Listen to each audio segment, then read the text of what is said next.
हाँ तो भाई कैसे हैं आप सभी? अच्छे? चलिए, तो जैसा कि मैं आपको बता दूं कि कल हमने मेंडल के एक इम्पोर्टेंट एक्सपेरिमेंट के बारे में बात की थी और उसका नाम था डाई हाइब्रिड क्रॉस यानी कि द्विसंकर संकरण। ठीक है भाई, देखिए बोर्ड एग्जाम में ये जो चैप्टर है वो 5 नंबर का है। ठीक है, अब इसकी जो क्वेश्चन की पॉसिबिलिटी बनती है वो क्या पॉसिबिलिटी बनती है? अधिकतर तो ये होता है कि एक क्वेश्चन 3 नंबर का और एक क्वेश्चन 2 नंबर का आता है। ठीक है, लेकिन कई बार ऐसा भी हो जाता है कि एक क्वेश्चन 1 नंबर का और एक क्वेश्चन 4 नंबर का निबंधात्मक टाइप में भी आ जाता है। ठीक है भाई, है ना।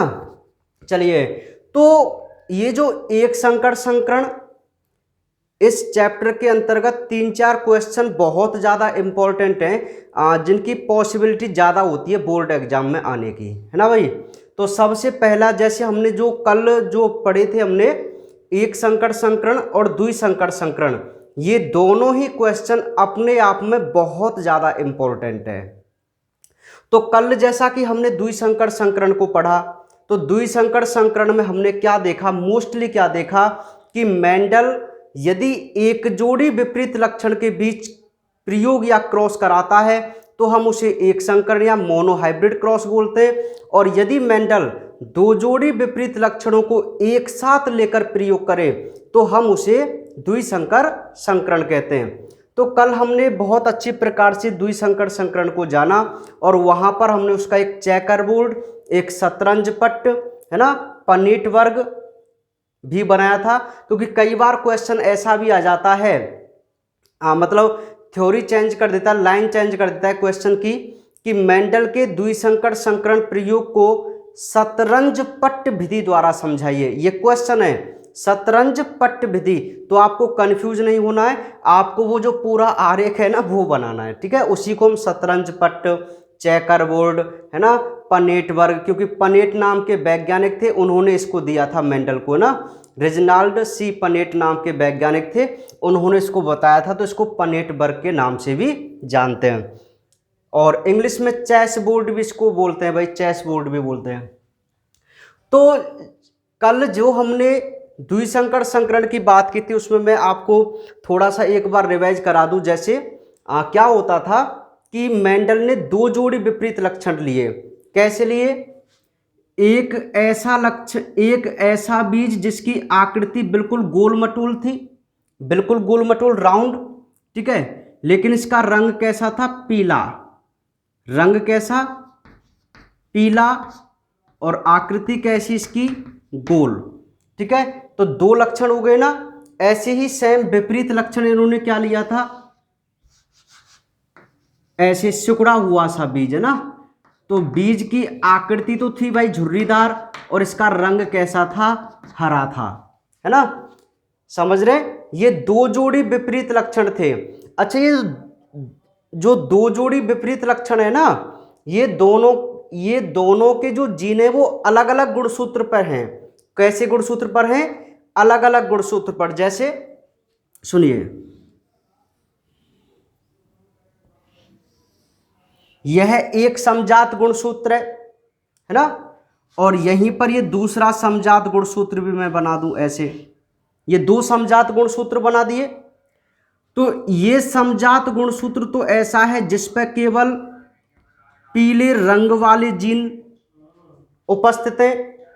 पीले रंग के लिए इसकी बात कर रहा हूं मैं, केवल इसी से आप समझ जाएंगे क्योंकि ये चीज आगे काम आएगी। अभी पीले रंग वाले जीन इस गुणसूत्र पे, अब मान लीजिए तो दूसरा समजात गुणसूत्र है उस पे इस गोल वाले हैं, जैसे यहां में लग दूं उनको ऐसे। समझ में आ गई बात? कल तो मैंने आपको ये ऐसे ही बताया था कि यहां ऐसे होते ना, लेकिन ऑथेंटिक जो वास्तविकता होती है वो क्या होती है कि 2 जोड़ी गुणसूत्र लिए हमने यहां पर, समजात गुणसूत्र। यार एक बात बताओ, 22 जोड़ी गुणसूत्र हैं मान लीजिए हमारे अंदर, है ना, मान लीजिए हमारे अंदर कितने? 22 जोड़ी गुणसूत्र हैं। ठीक है, तो अब 22 जोड़ी जो समजात गुणसूत्र है ना, समजात की बात कर रहा हूं, टोटल तो 23 जोड़ी होते हैं। 22 जोड़ी जो समजात गुणसूत्र है, अब जरूरी थोड़ी है कि हर लक्षण के जीन सभी क्रोमोजोम पे हों। भाई कोई लक्षण के जीन किसी अलग क्रोमोजोम पे होते हैं, किसी दूसरे जोड़े पर भी होते हैं, ऐसे होते हैं। तो सेम यहां पर भी था। देखो ये गुणसूत्र केवल इसी के हैं पीले गोल वाले, है ना। तो लेकिन ये जो दोनों जीन है ना, ये अलग अलग गुणसूत्र पर स्थित हैं। ये मैं क्यों बता रहा हूं, क्योंकि यहां से आगे हम एक टॉपिक पढ़ेंगे जिसका नाम है सहलग्नता, है ना, सहलग्नता। तो सहलग्नता वाले टॉपिक में ये कंसेप्ट आपको थोड़ा सा काम आएगा। ये तो क्या है, स्वतंत्र अवयवन का नियम बनेगा आगे चल के, अभी आज हम उसके बारे में पढ़ेंगे ना। तो मेंडल ने जब इस पर प्रयोग किया था ना, दो जोड़ी विपरीत लक्षणों को लेकर, तो उनके ऐसे गुणसूत्र थे भाई।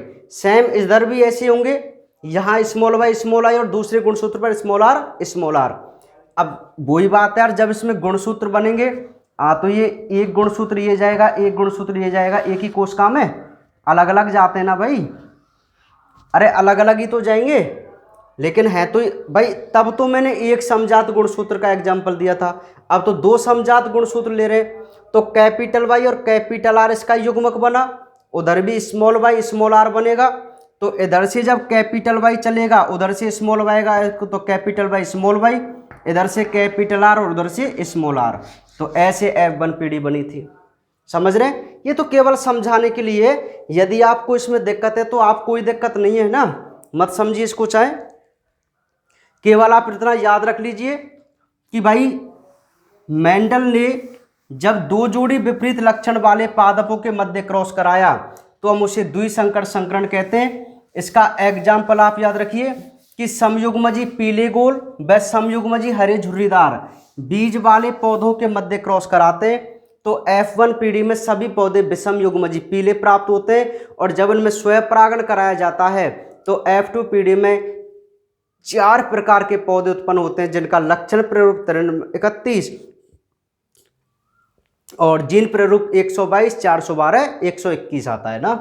चलिए अब सुनो मेरी बात, ये तो हमारी कल तक की बात हुई। आज जो हम बात करते हैं वो करते हैं मेंडल के वंशागति के नियम, लॉ ऑफ इनहेरिटेंस। मेंडल के वंशागति के नियम, ये आज का टॉपिक है, बहुत ही सिंपल सा है ना, और इंपॉर्टेंट भी है। सुनिए मेरी बात को, ध्यान सुनो। मेंडल ने दो प्रयोग किए अपने, एक तो किया एक संकर संकरण और एक किया द्विसंकर संकरण, दो प्रयोग थे, है ना। तो एक संकर संकरण और द्विसंकर संकरण जो प्रयोग इन्होंने किए थे, इस आधार पर इन्होंने 3 नियम बनाए। ध्यान से सुनिए मेरी बात को, 3 नियम इन्होंने बनाए थे। देखो प्रयोग तो इनके दो थे, एक तो एक संकर संकरण और एक द्विसंकर संकरण, है ना। अब इन्होंने क्या किया कि जो दो अपने प्रयोग थे, एक संकर संकरण और द्विसंकर संकरण, इन पर आधारित वंशागति के 3 नियम बनाए। तो उन नियमों का नाम, सबसे पहला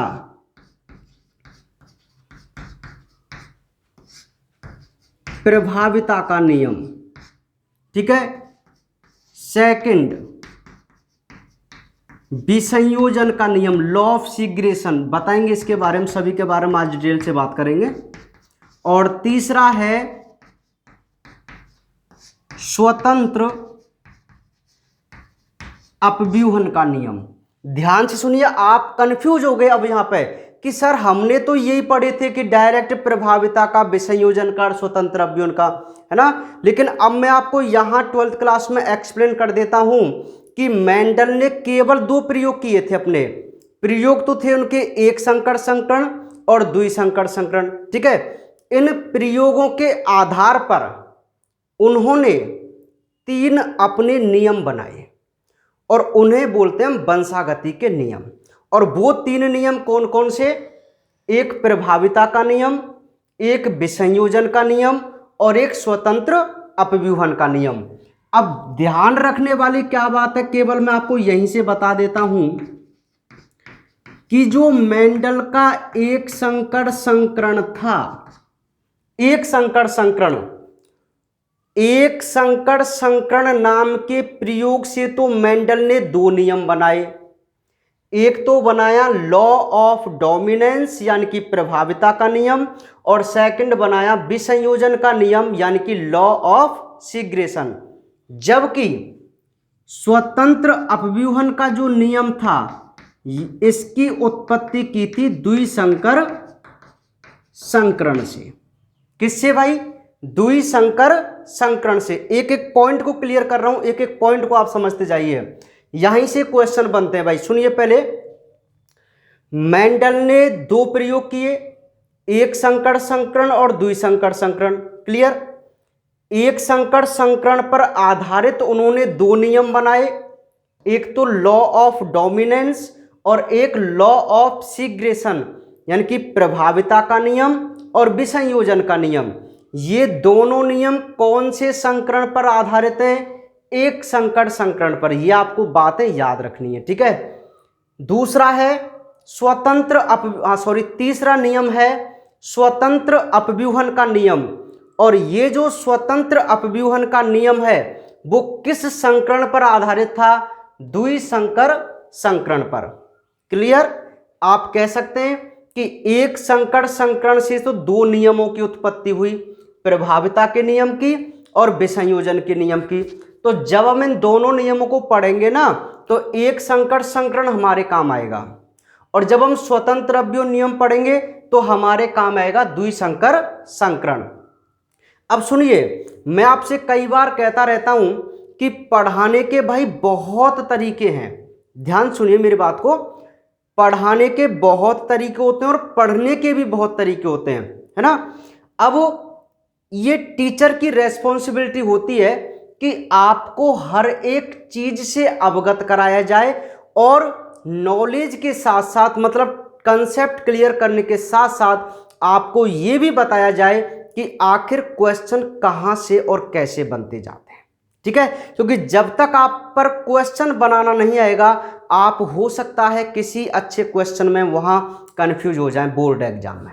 कैसे? अभी मैं आपको बता देता हूं। देखिए, एक क्वेश्चन बोर्ड एग्जाम शायद 2017 में आया था, है ना। 2017 तक एनसीईआरटी सिलेबस रहा था लास्ट, तो उसमें एक क्वेश्चन आया था कि एक संकर संकरण को समझाइए। ध्यान सुनिए मेरी बात को, क्वेश्चन है बोर्ड एग्जाम का। आप चाहें तो ऐसा कीजिए, यूट्यूब आप सभी चलाते हैं, यूट्यूब पर सर्च करना, क्या करेंगे आप, 12th बायोलॉजी प्रीवियस एग्जाम, है ना। ऐसे करना आप 12th बायोलॉजी प्रीवियस एग्जाम 2014, 2015, 16, 17 ऐसे आप कीजिए, तो आपको वहां पर एग्जाम मिल जाएंगे ना। फिर आप उसमें क्वेश्चन देख लेना चाहें तो। समझ रहे हैं मेरी बात को? क्या सर्च करना है? 12th biology previous exam. अब कोई भी सन आप डाल देना तो उसी सन का एग्जाम आपके सामने खुल के आ जाएगा, उसमें आप क्वेश्चन देखना, ठीक है। तो ये क्वेश्चन पूछा गया था कि क्वेश्चन का तरीका समझो, फिर उसका आंसर करना मैं आपको बताऊंगा कि एक संकर संकरण को समझाइए। एक संकर संकरण क्या है, इसे पन्नेट वर्ग के चेकर बोर्ड के आरेख द्वारा समझाइए, ऐसे क्वेश्चन था। तथा इससे उत्पन्न नियमों की व्याख्या कीजिए। यह क्वेश्चन था जो बोर्ड एग्जाम में 4 नंबर का था। कितने नंबर का क्वेश्चन था भाई बोलो? 4 नंबर का क्वेश्चन था, ठीक है। क्योंकि ये पूरा चैप्टर 5 नंबर का है, तो एक क्वेश्चन 1 नंबर का आया था उस समय, और एक क्वेश्चन आया था 4 नंबर का, ठीक है। तो 4 नंबर का क्वेश्चन देखो कैसे बना दिया उसने, कि उसने कहा कि एक संकर संकरण को समझाइए पन्नेट वर्ग की सहायता से। अब ये तो उसने कंफ्यूज करने के लिए दिया है कि यार ये पन्नेट वर्ग क्या चीज है, समझ रहे? अरे यार वो आरेख ही बनाना है आपको, मैंने बता तो दिया। तो पहले तो आप उसमें लिखेंगे पूरा एक संकर संकरण जो मैंने आपके नोट्सों में कराया है। फिर उसने वहीं पे क्या कहा कि इससे उत्पन्न नियमों की व्याख्या भी कीजिए। तो आप बताइए इससे उत्पन्न नियम कितने? केवल 2 है ना, प्रभाविता का नियम और विसंयोजन का नियम। फिर आप इसको एक्सप्लेन करेंगे उसी क्वेश्चन के अंतर्गत। ऐसे आपको 4 नंबर मिलेंगे। देखो 1 नंबर तो आपको मिलेगा एक संकर संकरण की थ्योरी का, 1 नंबर आपको मिलेगा चेकर बोर्ड का, 1 नंबर का प्रभाविता का नियम और 1 नंबर का विसंयोजन नियम। ऐसे 4 नंबर डिवाइड थे उसमें। तो बताओ यार, ऐसे क्वेश्चन पूछे जाते हैं, समझ रहे ना। तो मैं ये कहता हूं कि आपको पढ़ने के साथ साथ क्वेश्चन का भी मालूम होना चाहिए भाई, क्वेश्चन भी पता रहना चाहिए कि आखिर किस प्रकार से क्वेश्चन बनता है। तो अब आपको ये चीजें क्लियर हो गई। अब 1 साल और ये क्वेश्चन पूछा गया था ये वाला कि मेंडल के द्विसंकर संकरण को समझाइए तथा इससे उत्पन्न नियम की व्याख्या कीजिए, है ना। इससे उत्पन्न नियम, तो देखो द्विसंकर संकरण समझाना है और वो क्या कह रहा है कि इससे उत्पन्न नियम, तो कौन सा नियम उत्पन्न हुआ है द्विसंकर संकरण से, तो स्वतंत्र अव्युन, तो उसके बारे में भी आपको बताना है। तो ऐसे क्वेश्चन पूछे जाते हैं। तो अब शायद आपको ये कंसेप्ट क्लियर हो गया होगा कि वंशागति के नियम अलग हैं जो आपने पढ़े थे। क्लियर, मतलब एक संकर संकरण और द्विसंकर संकरण तो ये मुख्य प्रयोग हैं मेंडल के। इन 2 प्रयोगों के आधार पर उन्होंने 3 नियम निकाले थे, प्रभाविता का नियम, विसंयोजन का नियम और स्वतंत्र अपव्यूहन का नियम। ये बात आपको क्लियर हुई कि नहीं हुई? आगे चले अब हम एक एक नियम की बात करें। तो यहां बात करें सबसे पहले नंबर 1 में बात करता हूं प्रभाविता के नियम की। अब ये छोटे छोटे से नियम है भाई, ज़्यादा टाइम इनमें नहीं लगेगा क्योंकि आपके कंसेप्ट क्लियर है ना। आपको सारी चीज़ बताऊंगा मैं। प्रभाविता का नियम जिसे हम लॉ ऑफ डोमिनेंस के नाम से जानते हैं, है ना भाई। प्रभाविता का नियम जिसे हम लॉ ऑफ डोमिनेंस के नाम से जानते हैं। तो क्या है प्रभाविता का नियम, जरा ध्यान से सुनिए, है ना। पहले मैं थ्योरी पढ़ रहा हूं कि यह नियम एक संकर संकरण पर आधारित है, लिखा हुआ है आपके नोट्स में, ठीक है। फिर आपके नोट्स में मैंने 4 पॉइंट लिखे हैं। अच्छा, मैं आपको एक बात बता दूं यहां पर कि आरबीएसई जो पिछली साल सिलेबस था और अब जो आपके एनसीईआरटी है, इसमें जो प्रभाविता के नियम की जो व्याख्या है उनमें जमीन आसमान का अंतर है। बिग डिफरेंट कैसे? यदि हम आरबीएसई बायोलॉजी पढ़ेंगे जो लास्ट ईयर सिलेबस था तो उसमें तो एक सिंपल सी डेफिनेशन थी केवल, लेकिन एनसीईआरटी सिलेबस में प्रभाविता के नियम के कुछ पॉइंट्स बताए गए। तो मैं आपको बता दूं भाई, बिल्कुल आपको ये पॉइंट ही याद करने हैं। देखो, लिखने को तो मैं उसको भी लिख देता पहली वाली को क्योंकि वो सिंपल था, लेकिन आपको जो नंबर मिलेंगे ना वो इस पे मिलेंगे। मतलब कुछ क्वेश्चन ऐसे होते हैं जो हमें वही करने पड़ते हैं जो एनसीईआरटी में होते हैं, है ना, और कुछ पर बाउंडेशन नहीं होता। बिल्कुल क्लियर, ये एग्जामिनर के ऊपर डिपेंड कर सकता है। हो सकता है एग्जामिनर आपको उस वाले में भी पूरे नंबर दे दे, है ना। ये जो अब एनसीईआरटी के अकॉर्डिंग करेंगे उसमें तो देना ही देना है, ठीक है। तो बेहतर ये होता है कि हम केवल उसी एनसीईआरटी के अकॉर्डिंग पढ़ें, क्योंकि कई बार नीट में जो क्वेश्चन आते हैं वो लाइन टू लाइन क्वेश्चन बन जाता है ना। अब सुनिए भाई, बहुत सिंपल है, जरा कंसंट्रेट कीजिए। प्रभाविता का नियम कौन से किस प्रयोग से इसकी उत्पत्ति हुई है? एक संकर संकरण से। अब जब मेंडल ने, अब यार एक संकर संकरण से उत्पत्ति हुई, मैं देख लूं कहां तक दिख रहा है आपको, पूरा दिख रहा है, हाँ। अब एक संकर संकरण से जब इसकी उत्पत्ति हुई है तो एक संकर संकरण को ही तो करके देखेंगे, आरे की तो बनाएंगे। तो देखो मेंडल ने, अब आपको ये चीज पता ही है, अब मेंडल ने जब अपना प्रयोग किया था ना समयुग्मजी लंबे और बौने पर, है ना, तो मेंडल ने सोचा कि यार जब मैं कोई लंबे और बौने पौधे के बीच में क्रॉस करा रहा हूं तो पहली पीढ़ी के जितने भी पौधे थे वो सभी कैसे थे? लंबे, सबकी सब लंबे थे। अब मेंडल सोच में पड़ गया, यार मैंने एक बौना पौधा भी लिया है लेकिन बौना तो कोई उत्पन्न ही नहीं हुआ।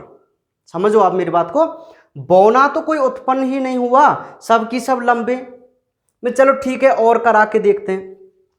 तो मेंडल ने जब इसमें स्वयं परागण कराया F1 पीढ़ी में, मतलब कहने का मतलब है कि लंबे और लंबे के बीच में क्रॉस कराया।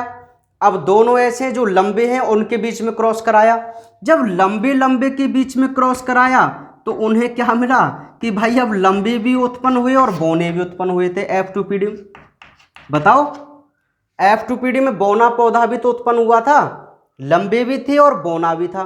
यार मेंडल सोच में पड़ गया कि आखिर ऐसा ये क्यों हुआ कि जब मैंने लंबे और बौने के बीच में क्रॉस कराया तो लंबे ही लंबे उत्पन्न हुए, कोई भी बौना नहीं हुआ, और जब इन संतान जो प्राप्त हुई थी लंबी, इनमें जब मैंने खुद में स्वयं परागण कराया तो लंबे भी हुए और बौने भी हुए। बात समझिए। अब मेंडल आश्चर्यचकित रह गया, सरप्राइज रह गया। फिर उसने कुछ कॉन्क्लूजन निकाले, निष्कर्ष निकाले कि आखिर ऐसा क्यों हुआ। अब कॉन्क्लूजन सुनिए जो आपके प्रभावता के नियम में, ध्यान सुनना मेरी बात को। पहला पॉइंट उन्होंने कहा कि जो लक्षण होते हैं उन लक्षणों का निर्धारण कारकों द्वारा होता है। पहली बात सुनिए, पहला पॉइंट आ गया प्रभाविता के नियम का, यही पॉइंट आपको समझना है। अब देखो बहुत सिंपल है यार, बहुत सिंपल है। उसने क्या कहा, अब ये बात मैं आपको पहले भी तो बता चुका हूं, आप इसको ऐसे भी याद कर सकते हैं ना, कई बार हो जाता है ना, डोंट माइंड।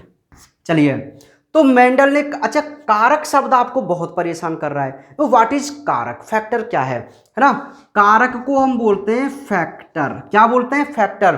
तो मैं आपको बता दूं कि जब मेंडल ने अपना एक्सपेरिमेंट किया था तो उस समय तक गुणसूत्र जीन वीन ये किसी की चीज की खोज नहीं हुई थी तब तक, है ना। मेंडल को नहीं पता था कि मैं इनको गुणसूत्र बोलूंगा या समजात गुणसूत्र है क्या है, वो उनको नहीं पता था, इनका नाम नहीं पता था। ये तो बाद में खोजे गए थे, बाल्डेर वगैरह उन्होंने ना ऐसे।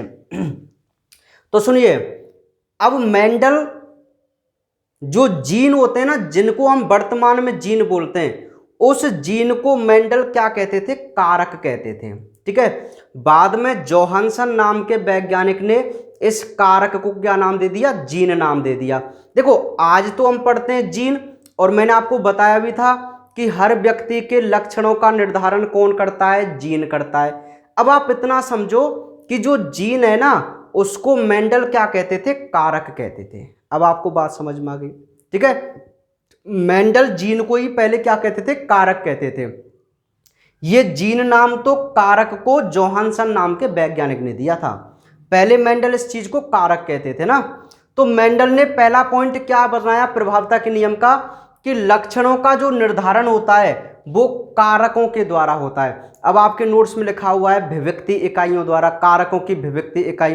तो विभक्ति इकाई का मतलब होता है अलग अलग इकाई। ठीक है भाई। तो लक्षणों का निर्धारण किसके द्वारा होता है, कारकों के द्वारा होता है। यदि आपको वो लाइन याद नहीं होती है ना, तो आप सिंपल ऐसे भी लिख सकते हैं, मेंडल ने जब अपना एक संकरण किया था ना, तो उसने कुछ नियम बनाए।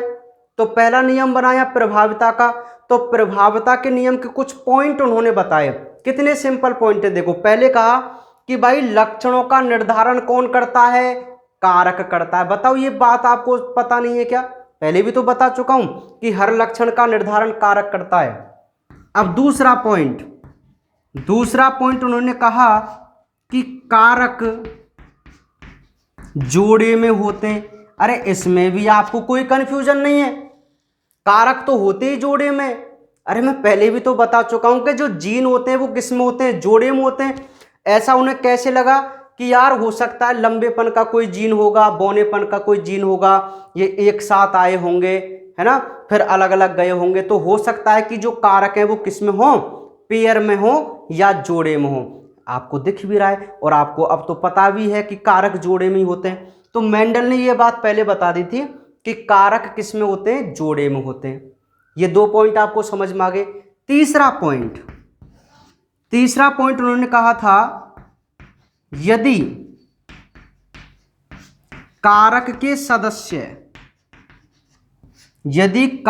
सदस्य असमान हो, तो कारक के सदस्य असमान हो तो एक लक्षण या एक कारक दूसरे कारक के गुण को दबा देता है, दबा देता है। अर्थात एक कारक प्रभावी व दूसरा अप्रभावी होता है। दिख रहा है आपको यहां तक? दिख रहा है?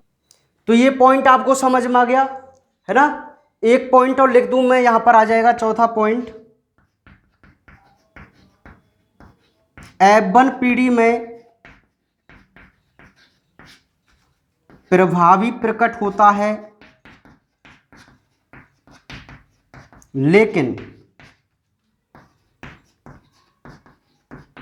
अप्रभावी उपस्थित रहता है जो F2 पीढ़ी में प्रकट होता है। ये 4 पॉइंट हैं भाई आपके प्रभाविता के नियम के। कितने पॉइंट हैं? थोड़ा सा नहीं दिख रहा, मैं सेट कर दूं। अब ठीक है, दिख जाएगा आपको। सुनिए भाई, पहला नियम था एक संकट संकरण से उत्पन्न क्या? लॉ ऑफ डोमिनेंस, यानी कि प्रभाविता का नियम। ठीक है, अब सुनिए मेरी बात को, कितना सिंपल है आपको ये याद करना। यदि आपसे पूछा जाए कि प्रभाविता का नियम क्या है, तो आप बोलेंगे कि सर प्रभाविता का जो नियम है ना, वो एक तो एक संकट संकरण पर आधारित है। अब एक संकट संकरण से मेंडल ने कुछ बातें निकाली, और वो बातें क्या निकाली वो हम देखते हैं। अब देखो, किसी भी पॉइंट में आपको दिक्कत नहीं होगी, श्योर। देखिए, वो कहता है कि लक्षणों का निर्धारण कौन करता है? कारक करता है। बताओ सत्य है कि नहीं? ठीक है। सेकंड पॉइंट, कारक किस में होते हैं? हमेशा जोड़े में होते हैं। बिल्कुल हमें पता है कि भाई कारक किस में होते हैं? जोड़े में होते हैं, है ना। तीसरा पॉइंट देखो, अब ये तीसरा पॉइंट सुनिए। वो उसने कहा यदि कारक के सदस्य, जिनको आप युग्म विकल्पी कहते हैं, क्योंकि कारक जोड़े में, तो देखो कारक के सदस्य ये रहे ना असमान। ध्यान सुनिए, अरे ये तो समान सदस्य हैं कारक के दोनों, ये समान ये समान। लेकिन उसने पॉइंट क्या कहा कि यदि कारक के सदस्य असमान हो, तो ये रहे ना असमान, कैपिटल टी और स्मॉल टी, तो एक कारक दूसरे कारक के गुण को दबा देता है। अब यार यही तो मैंने प्रभावी बताया था आपको कि भाई पहली पीढ़ी में लंबे पौधे प्रकट हुए, तो देखो जो कैपिटल टी वाला कारक था, इसने स्मॉल टी वाले कारक के गुण को क्या कर दिया? दबा दिया पहली पीढ़ी में।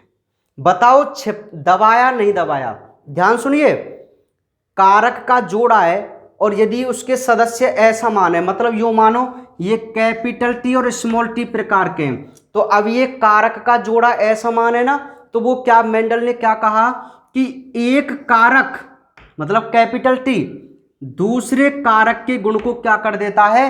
दबा देता है।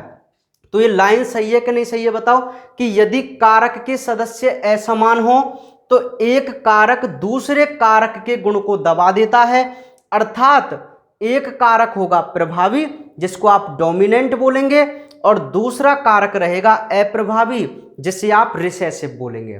तो ये पॉइंट क्लियर हुआ कि नहीं हुआ? तीसरा बहुत सिंपल है कि यदि कारक के सदस्य असमान हो तो एक कारक दूसरे कारक के गुण को दबा देता है ना, समझ रहे? तो अर्थात एक कारक तो यहां पर रहेगा प्रभावी और एक रहेगा अप्रभावी, क्योंकि कारक किसमें? जोड़े में। तो प्रभाविता के नियम में F1 पीढ़ी में एक कारक हमेशा प्रभावी रहता है और दूसरा कारक अप्रभावी रहता है।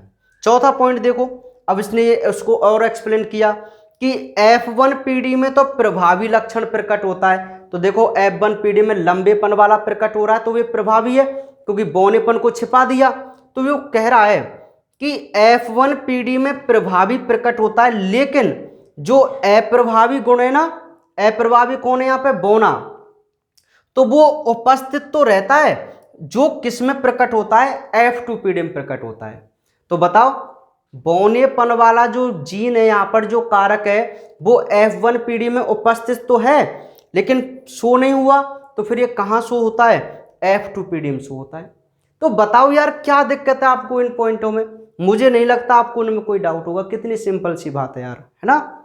तो आप लॉ ऑफ डोमिनेंस के बारे में जान पाए कि what is law of dominance, प्रभाविता का नियम क्या होता है। कितना सिंपल है ना। मतलब मेंडल ने जब अपना एक संकर संकरण किया था ना, तो एक संकर संकरण के जो उन्होंने रिजल्ट निकाले, तब उसने कुछ निष्कर्ष निकाला था उनके, यार चलो ठीक है एक नियम मैं बना दूं कि एक नियम तो हो जाएगा प्रभाविता का और एक हो जाएगा विसंयोजन का। किस आधार पर? केवल मोनोहाइब्रिड क्रॉस के आधार पर।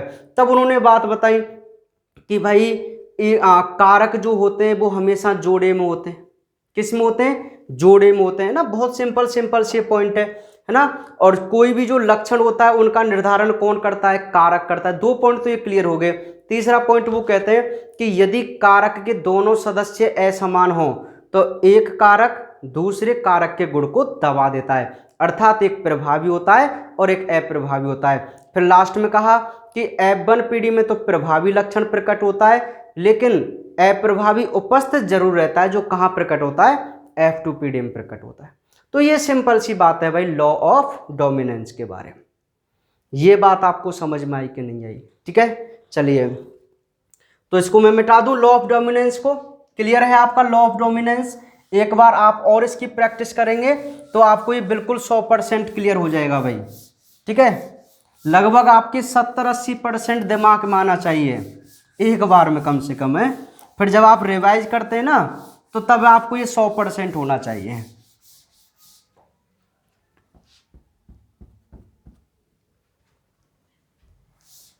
तो पहला नियम आपको समझ में आ गया, प्रभाविता का नियम। बहुत सिंपल सा है भाई प्रभाविता का नियम। अब दूसरा है विसंयोजन का नियम, लॉ ऑफ सीग्रेशन। विसंयोजन का नियम यानी कि लॉ ऑफ सीग्रेशन। ध्यान सुनिए मेरी बात को। दूसरा जो नियम मेंडल ने उत्पन्न किया वो था विसंयोजन का नियम। इसके 3 नाम हैं। आप इसको विसंयोजन का नियम भी कह सकते हैं, आप इसको पृथक्करण का नियम भी कह सकते हैं, और आप इसको युग्मकों की शुद्धता का भी नियम कह सकते हैं। क्लियर? अब इसकी क्या बात है वो समझिए। देखो ये भी किस पे आधारित है? एक संकर संकरण पे। ठीक है, तो ये नियम थोड़ा सा अलग है, इसका कंसेप्ट आप समझो। हालांकि आप कंसेप्ट इसका पहले से ही समझ चुके हैं, अब आपको कोई दिक्कत नहीं आएगी क्योंकि आपने पहले थोड़ी मेहनत कर ली है, तो अब अगले टॉपिकों में आपको ज्यादा दिक्कत नहीं आएगी। सुनिए, मतलब एक संकर संकरण में ये F1 पीढ़ी है ना, बताओ है कि नहीं? एक संकर संकरण में ये कैपिटल टी और स्मॉल टी F1 पीढ़ी है कि नहीं है? है ना। ठीक है, तो मेंडल क्या कहते हैं, ध्यान सुनो। अच्छा, ये 2 कारक है ना, कारक कितने? 2, एक लंबेपन वाला और एक बौनेपन वाला, और दोनों अलग अलग है ना। तो मेंडल ने कहा कि जो 2 कारक होते हैं, 2 कारक अलग अलग, वो एक साथ रहते हुए भी मिक्स नहीं होते। बात को जरा ध्यान सुनो। मेंडल ने कहा कि F1 पीढ़ी में जो ये 2 कारक दिख रहे हैं आपको, एक लंबेपन वाला और एक बौनेपन वाला, ये दोनों कारक एक साथ हैं, लेकिन फिर भी ये आपस में घुल मिल नहीं होते या मिक्स नहीं होते। मिक्स नहीं होते। क्यों मिक्स नहीं होते भाई? अब जरा ध्यान से सुनिए मेरी बात को। मेंडल ने क्या कहा कि जो 2 ये कारक हैं जो F1 पीढ़ी में है, एक साथ हैं लेकिन ये मिक्स नहीं होते। मिक्स का मतलब है ऐसा नहीं होता कि बीच वाला सा पौधा बने, मतलब ऐसे कि बौने भी बने लंबे भी बने, केवल सभी पौधे लंबे बने थे ना। ठीक है, अब ध्यान सुनो, एक तो ये बात हो गई। अब उसने कहा कि जब इनसे युग्मक बनते हैं, देखो ये F1 पीढ़ी में 2 युग्म विकल्प हैं। अब उसने कहा कि यदि भाई कारक के जो जोड़े होते हैं या युग्म विकल्पी होते हैं, वो युग्मक निर्माण के समय अलग अलग युग्मक में चाहते हैं, अर्थात एक युग्म विकल्पी एक युग्मक में और दूसरा युग्म विकल्पी दूसरे युग्मक में जाता है। देखो एक बार समझो पहले, ये कैपिटल टी और स्मॉल टी है, ये F1 पीढ़ी है। जब इस F1 पीढ़ी के प्लांटों में आप युग्मकों का निर्माण करते हैं तो बताइए इसमें दो प्रकार के युग्मक नहीं बने थे क्या? अरे युग्मक दो प्रकार के बने थे, एक तो बना था कैपिटल टी और एक बना था स्मॉल टी। बना था कि नहीं बना था, है ना? एक बना था कैपिटल टी और एक बना था स्मॉल टी।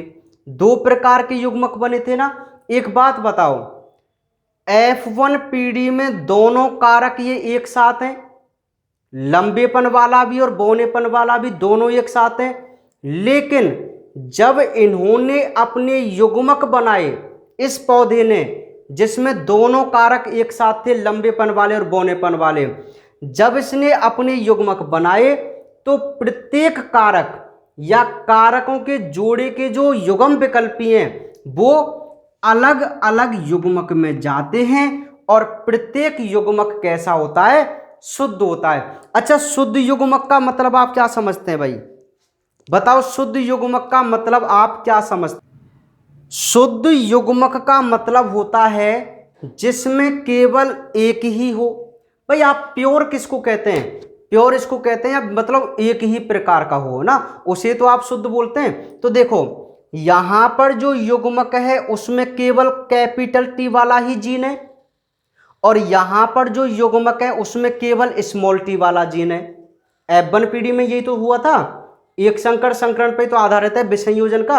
अरे यार, विसंयोजन का मतलब होता है सेपरेट होना, सीग्रेशन का मतलब होता है सेपरेट यानी कि अलग अलग होना। ये सिंपल है। अब सेपरेट दिख हो तो रहा है, ये कारकों का जोड़ा आया युग्म विकल्पी के सदस्य, तो ये कारकों के जोड़े युग्मक निर्माण के समय अलग अलग हो रहे नहीं हो रहे बताओ? और प्रत्येक युग्मक में केवल एक ही कारक जा रहा है, दोनों एक साथ नहीं जा रहे हैं। देखो ठीक है, तो प्रत्येक युग्मक कैसा होगा? शुद्ध होगा और इसी को हम क्या बोलते हैं? युग्मकों की शुद्धता का नियम बोलते हैं। क्लियर? तो कितनी सिंपल सी डेफिनेशन है। देखो इस नियम के अनुसार कारक के जोड़े या युग्म विकल्पी के सदस्य युग्मक निर्माण के समय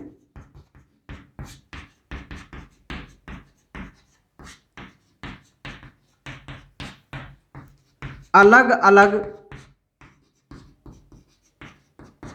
युग्मकों में जाते हैं एक साथ। मैं ऐसे ही लिख रहा हूं, आपके नोट्स के हिसाब से देख लेना आप, तो एक साथ नहीं जाते, अर्थात प्रत्येक युग्मक शुद्ध होता है, अतः इसे युग्मकों की शुद्धता का नियम कहते हैं। समझ जाना यार, है ना? मैंने ऐसे थोड़ा जल्दी लिख दिया है। सुनिए भाई, देखो इसका कंसेप्ट क्या है मैं आपको बता दूं। विसंयोजन के नियम का मतलब होता है सेपरेट होना, एक प्रकार से सेपरेट होना। अब चूंकि एक संकर संकरण पर आधारित है तो हम यहाँ पर एक संकर संकरण की F1 पीढ़ी की बात करते हैं। तो जरा ध्यान दीजिए, इस F1 पीढ़ी में दो कारक एक साथ है ना, लंबेपन वाला भी और बौनेपन वाला भी। लेकिन जब ये खुद का युग्मक बनाता है, ये जो लंबे पौधे जब ये खुद के युग्मक बनाते हैं ना, तो कभी भी किसी भी युग्मक में दोनों कारक एक साथ नहीं जाते। मतलब कैपिटल टी और स्मॉल टी वाला युग्मक नहीं बनता कभी। अरे संतान तो बनेगी लेकिन युग्मक ऐसा नहीं बनेगा कैपिटल टी और स्मॉल टी वाला कभी भी। आप समझ रहे हैं मेरी बात को? ठीक है, तो युग्मक निर्माण के समय, अब थ्योरी मिलाना, युग्मक निर्माण के समय कारक के जोड़े या युग्म विकल्पी के सदस्य पृथक होकर अलग अलग युग्मकों में जाते, दोनों कारक एक साथ किसी भी युग्मक में नहीं जाते, अर्थात प्रत्येक युग्मक शुद्ध होता है, इसलिए इसे शुद्धता का नियम भी बोलते हैं। तो बताओ क्या दिक्कत है यार आपको इसमें? मुझे तो नहीं लग, एक बार जरा थ्योरी मिलाना, आप थ्योरी मिलाओ आप और इसको पढ़ो एक बार, थ्योरी को देखी पढ़ के, क्या समझ में आया बोलो इसमें। सिंपल है ना कि भाई F1 पीढ़ी में जो कारक का जो जोड़ा होता है जिसमें अलग अलग युग्म विकल्पी होते हैं, लेकिन जब इसमें युग्मक बनते हैं ना, इसमें स्वयं में जब युग्मक बनते हैं तो कभी भी दोनों कारक एक साथ एक युग्मक में नहीं जाते, अर्थात युग्म विकल्पी सदस्य अलग अलग हो जाते हैं, कैपिटल टी अलग, स्मॉल टी अलग, और अलग अलग ये युग्मक बनाते हैं, अर्थात प्रत्येक युग्मक शुद्ध होता है और इसी को युग्मक को शुद्धता का नियम बोलते हैं। तो ये था भाई विसंयोजन का नियम। क्लियर? तो ये भी एक सिंपल सा नियम है भाई। तो ये तो लालाओ बात हो गई एक संकर संकरण पर आधारित उत्पन्न दो नियम। तो एक संकर संकरण से मेंडल ने दो नियम बनाए। कौन कौन से? एक तो प्रभाविता का नियम और एक विसंयोजन का नियम। ठीक है, अब हम नेक्स्ट नियम की बात करते हैं जो कि तीसरा नियम है। और तीसरा जो इनका नियम है वो थोड़ा सा बड़ा है लेकिन कंसेप्ट बहुत ही आसान है। और जो थर्ड नियम है उसे बोलते हैं स्वतंत्र अपव्यूहन का नियम, law of independent assortment. Law of independent assortment. Independent जानते हैं क्या? स्वतंत्र होना, है ना। तो असॉर्टमेंट्स का मतलब होता है अपव्यूहन। Independent assortment, law of independent assortment, तो स्वतंत्र अपव्यूहन का नियम भाई। क्लियर? तो ये स्वतंत्र अपव्यूहन का नियम क्या है वो समझिए।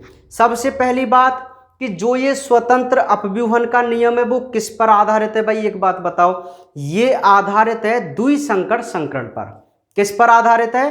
द्विसंकर संकरण पर।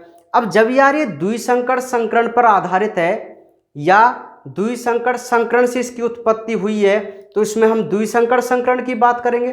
ठीक है, तो अब इन्होंने कुछ डेफिनेशन यहाँ पे जैसे सबसे पहले लिखाई थी। मैं कुछ बोल दूं या लिखा दूं? चलिए लिख देते हैं ना। सुनिए, जब दो जोड़ी विपरीत लक्षणों वाले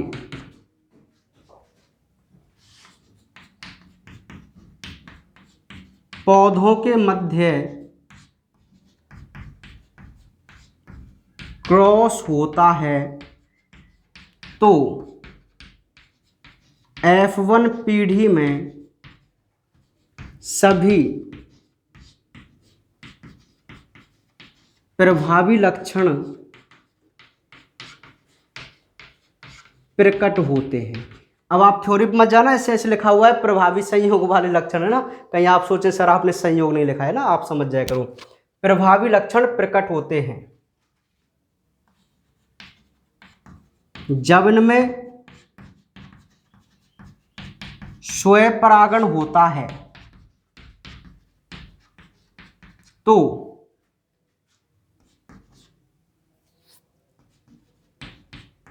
लक्षण की अभिव्यक्ति, या ऐसे लिख दो आप, जब इनमें स्वपरागण होता है तो F2 पीढ़ी में लक्षण स्वतंत्र रूप से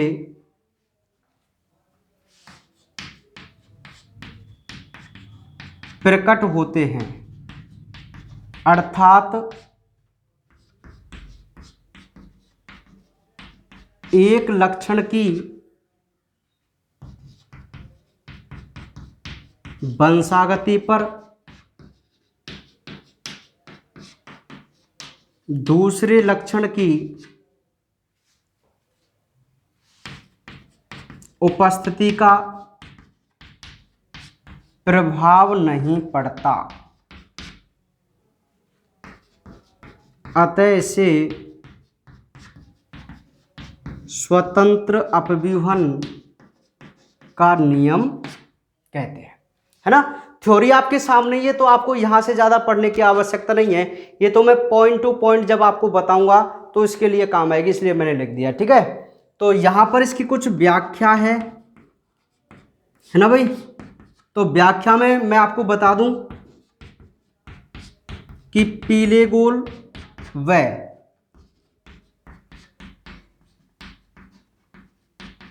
हरे झुर्रीदार के मध्य जब आपस में समझ जाएंगे ना, क्रॉस का मतलब क्रॉस हो रहा है ना, हरे झुर्रीदार के मध्य जब क्रॉस होता है तो F1PD में सभी पौधे कैसे थे, पीले गोल थे, ठीक है। और जब इनमें स्वयं परागण हमने कराया तो जो पौधे थे वो, एक एक चीज समझा दूंगा, आप टेंशन मत लीजिए। 93 31 के रूप में प्राप्त हुए, 4 प्रकार के प्राप्त हुए। तो 9 तो थे पीले गोल,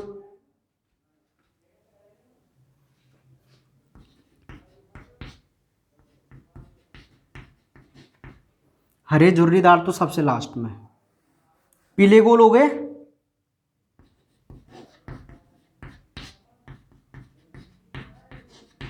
पीले झुर्रीदार हो गए, हरे गोल हो गए और हरा झुर्रीदार। तो 9 3 3 ऐसे, ये दिख रहे हैं आपको, दिख रहा होगा शायद, पहले भी सेट किया था मैंने। हाँ देखिए भाई, बात को जरा ध्यान सुनिए, बहुत छोटा सा इसका कंसेप्ट है, बहुत छोटा सा कंसेप्ट है ना, आपको समझ में आ जाएगा। सुनिए, देखो स्वतंत्र अपव्यूहन का नियम क्या कहता है। स्वतंत्र अपव्यूहन का नियम कहता है कि भाई जब 2 या 2 से अधिक विपरीत जोड़ी लक्षण वाले पौधों के मध्यम क्रॉस कराते हैं तो पहली सभी प्रभावी संयोग वाले लक्षण या पौधे प्रकट होते हैं। बताइए होते कि नहीं होते। देखो जब मैं, याद कीजिए द्विसंकर संकरण, मेंडल ने क्या किया था, समयुग्मजी पीले गोल और समयुग्मजी हरे झुर्रीदार के बीच में क्रॉस कराया। तो पहली पीढ़ी में सभी पौधे पीले गोल वाले प्राप्त हुए थे ना, तो ये सब की सब प्रभावी लक्षण तो था। तो हम कह सकते हैं ना कि सभी प्रभावी लक्षण वाले पौधे प्रकट होते हैं। क्लियर।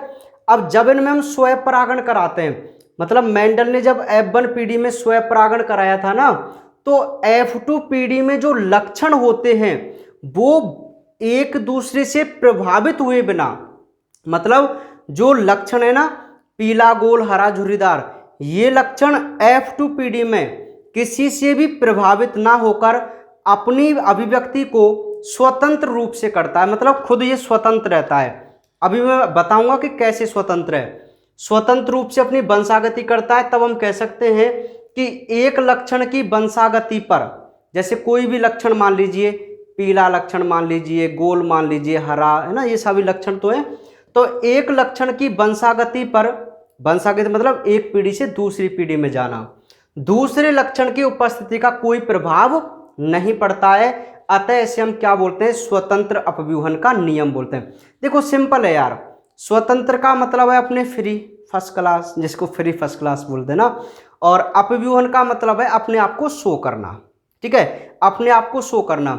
वही बात है, जैसे मतलब कहते हैं ना कि भाई मेरा तो सेल्फ डिसीजन है, मुझे किसी से मतलब नहीं है ना, मैं जहाँ चाहूँ मैं वहाँ जा सकता हूँ, है ना, ऐसे होते हैं ना कुछ। हाँ, तो स्वतंत्र अपव्यूहन का सीधा सा मतलब है कि अपनी मर्जी के मालिक, कहने का मतलब सिंपल सी भाषा में तो यही है ना। तो ये तो परिभाषा सी हो जाएगी कि स्वतंत्र अपव्यूहन का नियम क्या है। यदि आपसे पूछा जाए 1 नंबर में कि स्वतंत्र अपव्यूहन का नियम क्या है, 1 नंबर में डेफिनेशन पूछी जाए, तो आपको ये डेफिनेशन लिखनी है केवल ऊपर वाली, है ना। समझ रहे हैं कि भाई F1PD में सभी पौधे प्रभावी होते हैं, लेकिन F2PD में स्वतंत्र रूप से अभिव्यक्ति करते हैं, अर्थात एक लक्षण की वंशागति पर दूसरे लक्षण की उपस्थिति का कोई प्रभाव नहीं पड़ता। इसे हम क्या बोलते हैं, स्वतंत्र अपव्यूहन का नियम बोलते हैं। फिर हम इसकी व्याख्या कर रहे हैं, क्या कर रहे हैं, व्याख्या। व्याख्या जब हमने की तो हमने क्या देखा कि भाई पीले गोल और हरे झुर्रीदार, पीले गोल हरे झुर्रीदार बीज वाले पौधों के बीच में जब हमने क्रॉस कराया तो F1 पीढ़ी में सभी पौधे पीले गोल वाले प्राप्त हुए। लेकिन जब इनमें स्वयं परागण हमने कराया, अब ध्यान सुनिए, ध्यान सुनो, आप देखो, सुनिए भाई, सुनिए, एक बात बताओ, इनको आप जनक पौधे नहीं बोलेंगे? जनक पौधे ना, ये पीला गोल और हरा झुर्रीदार है ना। यहां पे पता है मतलब क्या है, जब इनकी F1 पीढ़ी हुई थी तो ये वाले आए थे सभी, ये भी सब कैसे थे? पीले गोल थे पहली पीढ़ी तक। लेकिन F2 पीढ़ी में ऐसा क्या हुआ कि ये 4 प्रकार के पौधे बन गए। ध्यान सुनो, अरे पौधे तो आपने केवल 2 ही प्रकार के लिए भाई, सुनिए मेरी बात को, पौधे तो आपने केवल 2 ही प्रकार के लिए थे। देखो, एक संकर संकरण में याद कीजिए, आपने जनक भी 2 प्रकार के लिए थे, है ना। F1 पीढ़ी में सभी लंबे, लेकिन F2 पीढ़ी में फिर से 2 प्रकार के पौधे, केवल 2 ही प्रकार के तो थे। जैसे आपने जनक लिए थे ना, लंबे और बोने, ऐसे ही पौधे तो F2 पीढ़ी में प्राप्त हुए थे, लंबे और बोने। लेकिन यहां तो अंतर है। अरे भाई, एक ऐसा पौधा था जिसका बीज गोल था, लेकिन उसका रंग कैसा था? हमेशा पीला, पीला रंग लिख रहा हूं मैं। एक ऐसा बीज जो झुर्रीदार था, उसका रंग कैसा था? हमेशा हरा। समझ रहे? तो यूं समझो आप कि जो पीले रंग वाला जीन है वो किसके साथ था? गोल आकृति के साथ। क्लियर? ऐसे यहां पर हरे रंग वाला जो जीन है वो किसके साथ है? किसके साथ है भाई? झुर्रीदार आकृति के साथ, है ना। तो F1 पीढ़ी तक तो ये दोनों साथ साथ गए, F1 पीढ़ी पे तो दोनों साथ गए। देखो, पीला रंग गया किसके साथ? गोल के साथ, और यहां भी पीला रंग गोल वाले के साथ था। तो यहां तक तो ये साथ साथ चल रहे हैं। लेकिन F2 पीढ़ी जब इनकी बनी तो कितने प्रकार के पौधे उत्पन्न हुए? 4 प्रकार के। कितने प्रकार के? 4 प्रकार के। तो 4 भाई, उत्पन्न तो 2 ही प्रकार के पौधे होने चाहिए थे, क्योंकि हमने 2 ही प्रकार के पौधे लिए। तो आखिर ये 4 प्रकार के पौधे कैसे उत्पन्न हुए? जो निष्कर्ष लिखा हुआ है ना, उसमें आप देखो, देखो ये 93 का लक्षण प्ररूप आया था।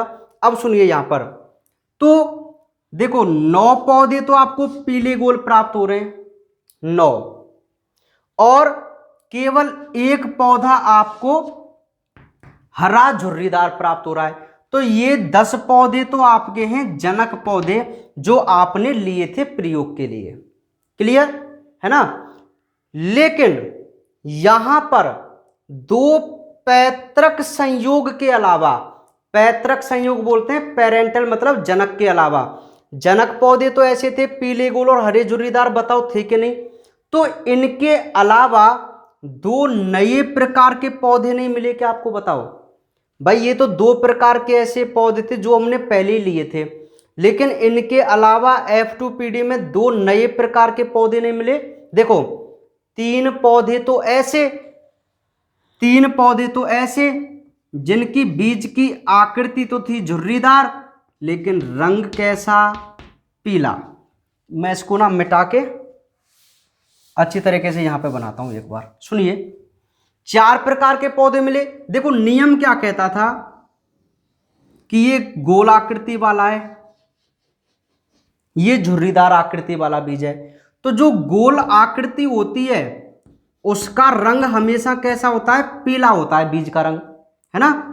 और जो झुर्रीदार आकृति होती है उसका रंग कैसा होता है? हमेशा हरा होता है। तो ऐसे हमने 2 जनक पौधे लिए, है ना भाई। अब पहली पीढ़ी जो इनसे प्राप्त हुई उसमें भी क्या आया? क्या रंग पीला था और बीज की आकृति कैसी थी? गोल। तो यहां तक तो यह है कि भाई जो पीले रंग वाला जीन है वो साथ जा रहा है किसके? गोल आकृति के। तो आप यूं कह सकते हैं कि गोल आकृति वाला जो जीन है उसके साथ साथ जा रहा है कौन? कौन? पीले रंग वाला जीन। तो मैं कह सकता हूं कि ये पीले रंग वाला जीन डिपेंड है अभी किस पे? गोल आकृति वाले जीन पे। क्लियर?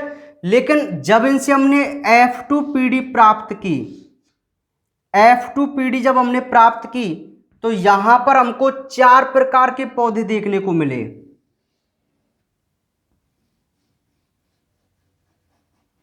समझिए मेरी बात को।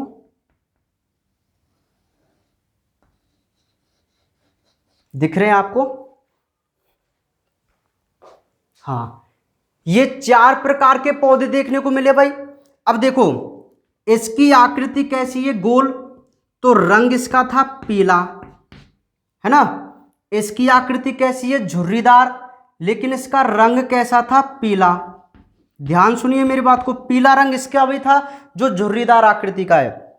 इसकी आकृति गोल है लेकिन इसका रंग कैसा था, हरा। इसकी आकृति झुर्रीदार है, इसका रंग कैसा था, हरा। अब सुनिए, अब मेंडल ने देखा कि भाई मैंने तो 2 ही प्रकार के जनक पौधे लिए थे, एक पीला जिसकी आकृति गोल थी, या एक गोल भी जिसकी रंग पीला था, और एक झुर्रीदार आकृति जिसका रंग हरा था। लेकिन ये F2PD में मुझे 4 प्रकार के पौधे कैसे मिले? तो एक बात बताओ कि ये तो 2 पैतृक प्लांट हैं, जनक पौधे, पीला गोल और हरा झुर्रीदार, तो इनके अलावा 2 नए पौधे मिले कि नहीं मिले? देखो पीला झुर्रीदार और हरा गोल, ये 6 पौधे या 2 प्रकार के पौधे नए मिले ना मेंडल को। तब इसने अब क्यों नए मिले? हो सकता है जैसे ये झुर्रीदार आकृति है, इसका रंग कैसा होना चाहिए था, हरा, लेकिन अब जो कैपिटल वाई है, कैपिटल वाई जो कौन से रंग के लिए रेस्पॉन्सिबल है, पीले रंग के लिए, पीले रंग के लिए। और किस पर डिपेंड था, पहले किस पर डिपेंड था, केवल गोल आकृति वाले बीज पे। तो ये गोल आकृति, ये जो पीले रंग वाला जीन है, हो सकता है इसने गोल आकृति वाला जो जीन था उसको छोड़ दिया और स्मॉल आर के साथ चला गया। देखो कर ली ना अपनी वंशागति स्वतंत्र। पहले तो ये डिपेंड था किस पे, कैपिटल आर पे, गोलाकृति पे, लेकिन जब ये F2PD में गया तो इसने कैपिटल आर को छोड़ दिया और अपनी वंशागति किसके साथ कर ली, स्मॉल आर के साथ, क्योंकि स्मॉल आर किसको शो करता है, झुर्रीदार आकृति को। तो यदि कैपिटल वाई इसके साथ आ जाएगा तो ये पीला झुर्रीदार होगा कि नहीं होगा, बोलो, होगा ना पीला झुर्रीदार। सेम इसी प्रकार झुर्रीदार का जो रंग था हरा, भाई झुर्रीदार बीज पे, बीज का जो रंग था हरा, तो वो क्या कर सकता है, जो हरा रंग है ना, हरा रंग वाला जीन हो सकता है, मतलब इस झुर्रीदार को छोड़कर गोल के साथ आ जाए, गोल के साथ आ जाए, तो ये कैसा हो जाएगा, हरा गोल हो जाएगा। बोलो हरा गोल होगा कि नहीं होगा, तो हरा गोल। तो सुनिए यहां पर जो पीले रंग वाला जीन है और हरे रंग वाला जीन है, वो अपने जो पहले जीन थे, मतलब जिन पे वो डिपेंड थे गोल आकृति और झुर्रीदार पे, उनको छोड़कर भी अपनी वंशागति स्वतंत्र कर रहे हैं। कर रहे हैं कि नहीं कर रहे बताओ? तभी तो 2 नए प्रकार के पौधे मिले भाई। इसलिए इसको कहते हैं स्वतंत्र अपव्यूहन का नियम। क्या बोलते हैं? स्वतंत्र अपव्यूहन का नियम। आई बात समझ में, क्या है स्वतंत्र अपव्यूहन का नियम? ठीक है, चलिए, तो ये हमारे कंप्लीट हुए भाई तीनों वंशागति के नियम। एक बार आप इन तीनों को ध्यान से सुनना भाई, ध्यान से पढ़ना इन तीनों को, तीनों ही अपने आप में बहुत ज्यादा इंपॉर्टेंट है बोर्ड एग्जाम की दृष्टि से। देखो स्वतंत्र अपव्यूहन का 1 मिनट में फास्ट रिवाइज कर दो, कंसेप्ट में आपको देखो सुनिए भाई। मेंडल ने क्या कहा कि भाई जो बीज गोल है ना उसका रंग पीला है और जो बीज झुर्रीदार है उसका रंग हरा है, ऐसे पौधे लिए थे जनक। तो इसका मतलब ये हुआ कि पीला जो रंग वाला जीन है वो कौन सी आकृति पे डिपेंड है, गोल पे। क्लियर? ऐसे ही हरे रंग वाला जीन कौन सी आकृति पे डिपेंड है, झुर्रीदार पे। तो पहली पीढ़ी तक तो ये दोनों साथ साथ गए, लेकिन F2PD जब हुई तो इन्होंने अलग से 2 नए पौधे बना लिए। तो इसका मतलब क्या हुआ कि यार जो कैपिटल वाई है ना, जरूरी नहीं है कैपिटल आर के साथ ही जाए, ये अपनी वंशागति स्वतंत्र भी करता है। क्यों? क्योंकि स्वतंत्र की है तभी तो ये इसके साथ चला गया था, स्मॉल आर के साथ। क्योंकि स्मॉल आर झुर्रीदार था और कैपिटल वाई हमेशा रहता तो कैपिटल आर के साथ था, लेकिन अब स्मॉल आर के साथ चला गया। तो इसलिए हम इसको बोलते हैं स्वतंत्र अपव्यूहन का नियम। ये निष्कर्ष था। जब आप निष्कर्ष पढ़ेंगे तो उसमें आपको मिलेगा कि यहां पर दो पैतृक संयोगों के अलावा दो नए पौधे भी देखने को मिलते हैं। तो इसे बोलते हैं भाई स्वतंत्र अपव्यूहन का नियम। क्लियर? चलिए तो बात करते हैं आज के क्वेश्चन की। और क्वेश्चन है, कहां तक मैंने कराया था आपको? क्वेश्चन आप बताएंगे मुझे। एक संकर संकरण का फिनोटाइप, एक संकर संकरण का फिनोटाइप क्या होता है? एक संकर संकरण का फिनोटाइप क्या होता है? ये कमेंट बॉक्स में मुझे आंसर दीजिए, ठीक है। और आज केवल हम इतना ही पढ़ेंगे। इनको भाई पढ़ जरूर लेना बहुत अच्छे तरीके से, ठीक है। बहुत इंपॉर्टेंट है ये ना, एक बार देख लेना इनको और समझने की कोशिश करना भाई। बाकी बातें करते हैं कल। अच्छा एक बात मैं आपको बता दूं, मैंने नोट्स तो सेंड कर ही दिए, नोट सेंड कर दिए ना, तो जितनी जगह उनमें मैंने छोड़ी हुई है ना, जिस हिसाब से आपको बिल्कुल उस हिसाब से ही जगह छोड़नी है, ठीक है। जितनी लाइन मैंने छोड़ी, जितने पन्ने जो भी है उसी हिसाब से आपको छोड़ने हैं भाई, समझ रहे ना। और टाइम आने पर जो टॉपिक होगा तो उसमें फिलअप कराता जाऊंगा मैं, ऐसे कर लेना उसको।